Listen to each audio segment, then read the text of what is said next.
ఇప్పుడు బస్సులకి వెళ్ళి మా ఊరికి రాంపేటకు పోయే సూచన చేయండి. బస్సులు రాని బస్సులు వస్తే మేము వెళ్ళిపోతాం. అబ్బాయిలు ఇద్దరు అబ్బాయిలు అయ్యా. ఎన్ని గంటలకు వచ్చిరమ్మా? 6 గంటలకు వచ్చినాం. నీలపూర్ దవాఖానకి 6 గంటలకు వచ్చినాం. 15 రోజుల కోళ్ళ అన్నీ ఉన్నాము. దవాఖాన నుండి ఉండి ఇలా ఇంటికి పోతామని వచ్చినాం. హెల్త్ గురించి వచ్చిరా? పిల్లలు బాగలేకపోతే వచ్చినాము. మరి అక్కడి నుంచి ఇక్కడికి ఎట్లా వచ్చిరమ్మా? ఆటోల మీద వచ్చినాము. ఇమిలి బస్ స్టాండ్లకు ఒక ఆటో కట్టుకొని పోయినాము. ఆడ బస్సులు దొరుకుతాయేమని మళ్ళీ ఆడికెళ్ళి ఆడ దస్తలేమని మళ్ళీ ఇటు జుబ్బులు బస్ స్టాండ్లకు మళ్ళీ ఇంకో ఆటో కట్టుకొని వచ్చినాము. 600 రూపాయలు అన్నీ అయిపోయినాయి. ఆటో ఛార్జీలు 600 అయినాయి. ఈడికే 600 అయినాయి. ఇప్పుడు ఎక్కడ పోవాలి మీరు? రామంపేటకు పోవాలి.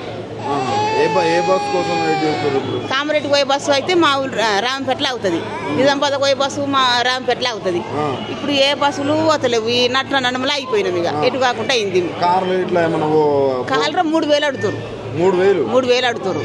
మళ్ళా ఒక మనిషికి ఇంకో ఆయన వచ్చిండు 350 300. మేము ముగ్గురం ఉన్నాము. 350 350 తీసుకుంటారట. ఎన్ని అవుతాయి? 350 350. ఎంతమంది ఉన్నారు మీరు? ముగ్గురం ఉన్నాం. నా కొడుకు, మా కోడలు, నేను. 1100 దాకా అవుతాను. మరి ఇప్పుడు మా దగ్గర పైసలే లేవు. రూపాయి లేదు. ఎట్లమ్మా మరి? ఎట్లా చేద్దాం? వాళ్ళకేమో వాళ్ళ ఏంది, వాళ్ళకు జీతాలు పెంచాలి, లేకపోతే వాళ్ళ హామీలు ఇస్తే వాళ్ళు బస్సులు నడుపుతారు. మరి ఇప్పుడు మేము ఎట్లా చేస్తాము? ఎట్లా పోతాము? ఇంత టైం అవుతుంది. పిల్లలు చూడు. ఎన్ని గంటలకు వచ్చిరాము? ఇక్కడ 6 గంటలకు వచ్చినాం. పొద్దుగాల 6 గంటలకు వచ్చినాం. 10 అయిపోయిందా? 10 అయిపోయింది. 10 ఇంత టైం అయింది. 2 అబ్బాయిలు.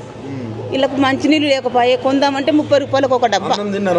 అన్నం లేదు, ఏం లేదు, చాయ్ తాగలేదు. అంత ఆగమాగం అవుతుంది. ఏం తినలేదు. ఇంకా మేము ఏం తినలేదు. ఇబ్బంది పడుతున్నాం.